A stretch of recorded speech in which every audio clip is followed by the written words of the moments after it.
And so once I started looking into this, I'm going, well, what is it about prime numbers? And then it dawned on me.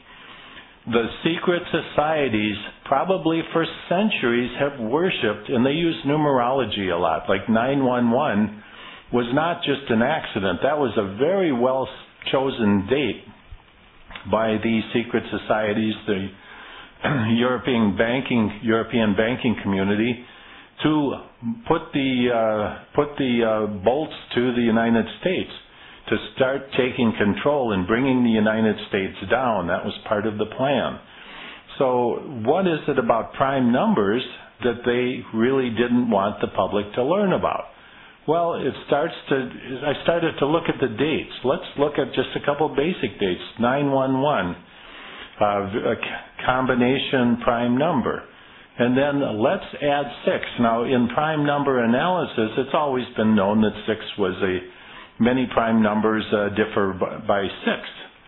And so if you add 6 months to 911, lo and behold, you end up with March 11th, the day that the earthquakes hit Japan this past recently.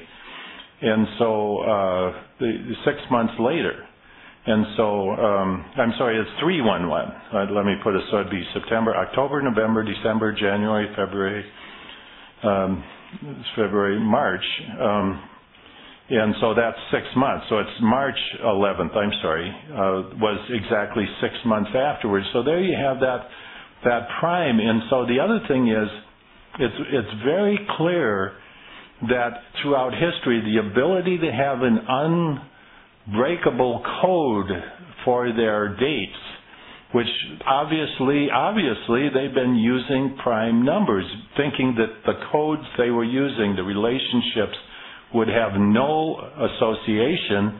And here I come along and write a book decoding the prime numbers, something in their wildest dreams through the last thousands of years. They had no idea that such a thing would be possible. All of the mathematicians throughout history said it would not be possible. So at any rate, it's now becoming clear that dating and numerology is very important to the secret societies that are pulling these events.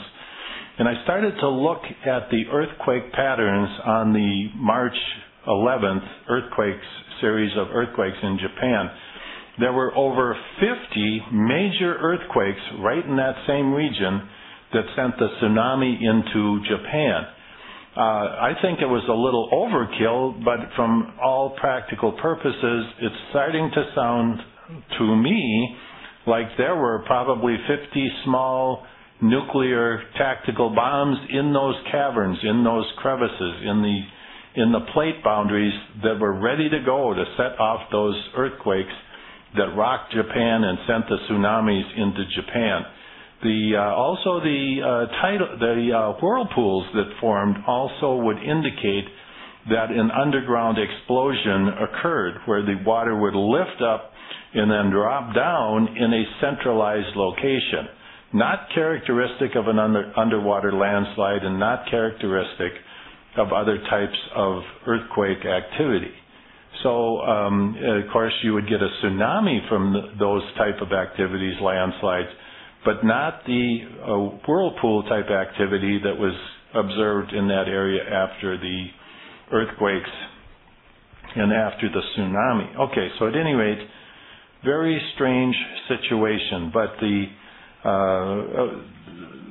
it's something that I'll continue to report on because, as I say, the very strange reception of something that should be probably the most significant achievement in mathematics in the last 2,500 years, the ability to directly calculate prime numbers, which are the basis of all numbers and the basis of all mathematics. What's the problem here? And there again you see the control that these groups have over university professors. Now, and I've seen this repeatedly, where we would talk to people in universities and they were absolutely ecstatic, excited, and then you talk to them 2 weeks later and it's like they didn't want to even pick up the phone and talk to you. somebody had scared the you-know-what right out of these people. And this was very consistent with the people who had been presented with the issues of prime numbers. Okay, so on to a few other topics. Let me quick do a product update and a food update here. As regarding food, once again, the radiation accumulation in food, it looks like from everything we can see now that there is going to be a worldwide food shortage. The one thing I will say is that there is going to be, without doubt, a food shortage. It's already in play. And for example, let's look at England. The warm water that should already be moving up there to give them a warm summer is not there. England will not have a good growing season this year. Australia flooded out from one wall to the other this past year. Russia with already a crop failure. Japan in total confusion, but obviously with no ability to sustain itself with food. California in danger of having, that's the breadbasket of the United States right now, as far as vegetables, fruit, and main products like that, in danger of radiation poisoning right now, accumulation of radiation in the food. And right now, here's another article that just came in this past week. The EPA is raising the standard sometimes by as much as 1 million in the level of radiation, acceptable radiation for food, water, and the environment. This is being done behind closed doors, and the obvious reason is to protect the nuclear industry because they want to put more nuclear reactors in the United States. Germany announced this week that they have closed 8 nuclear reactors. Some are their older reactors, and the rest of them they were closing as soon as they can power them down. Germany is going to go with less available power and try and figure out how to bring in alternative power.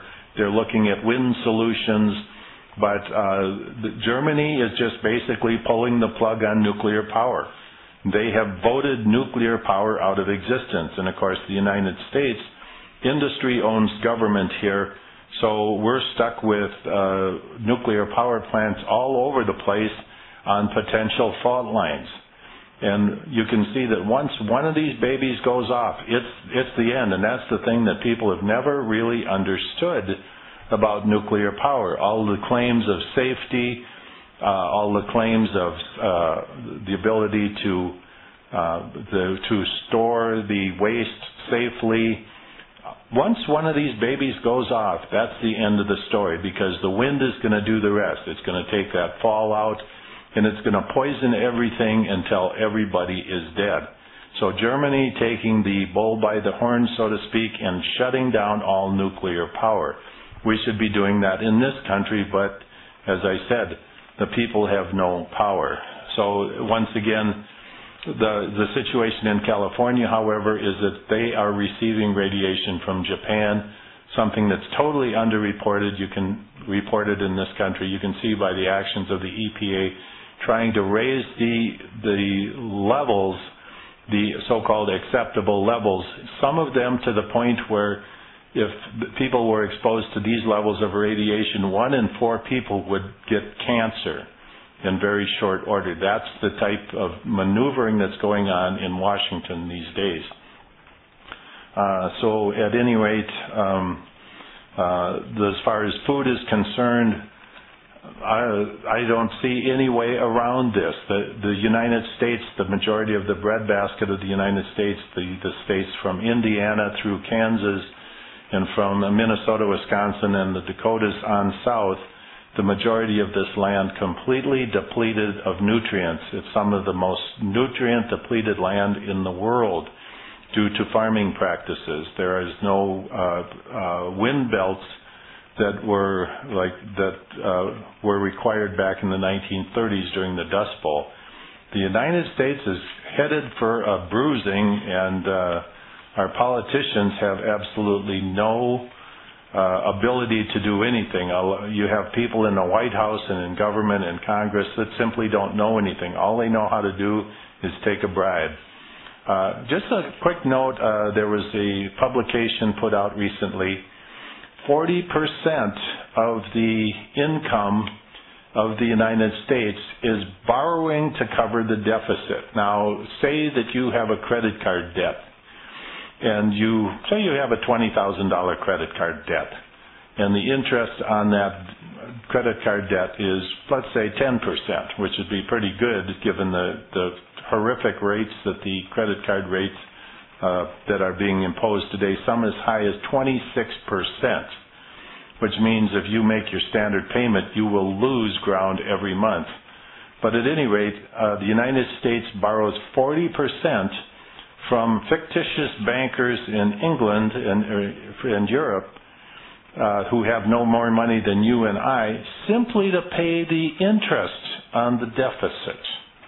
This is deficit spending, deficit interest, and that's why the United States is terminally in debt, and it'll never get out. The only way, the possible way of dealing with this is to throw out the bankers, throw out the debt. And I always wanted to meet the guy that's got so much money that all the countries in the world owe this person. So clearly the only way they can do it is with phony money. Let me see. I want to talk a bit about the storm systems that ran through this country this past week. April 17th, in the prior few days, the days prior to that, running through the southern states, 240 tornadoes in all, 92 of these being killer tornadoes in the southern states from Oklahoma, Arkansas, Mississippi, Alabama, Georgia, South Carolina, North Carolina, and Virginia, and actually a couple in Louisiana. But the sun has been throwing out some fairly significant flares this past week, and over the past a week and a half, I should say. So clearly that's what's going on. We really don't have any significant electrical alignments in the solar system. I'll be talking about, there have been speculations that Comet Elenin was involved, and there again, right now, as I said, I'm going to look into this further. It's going to take equipment, it's going to take time, but there's some real issues going on there with credibility on all of those topics.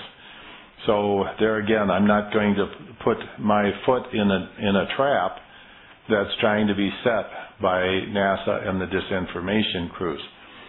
But at any rate, the sun has been putting out some tremendous flaring over the past week, which is not that terribly unusual given that we're heading into the next solar cycle, but clearly related to that solar activity. Here's another story that I did want to cover this week. Bosnia, I announced a few weeks ago, Bosnia has announced that they have pyramids, and they're digging these up. A number of people have gone there, and a guy named Zahi Hawass of Egypt has been instrumental internationally in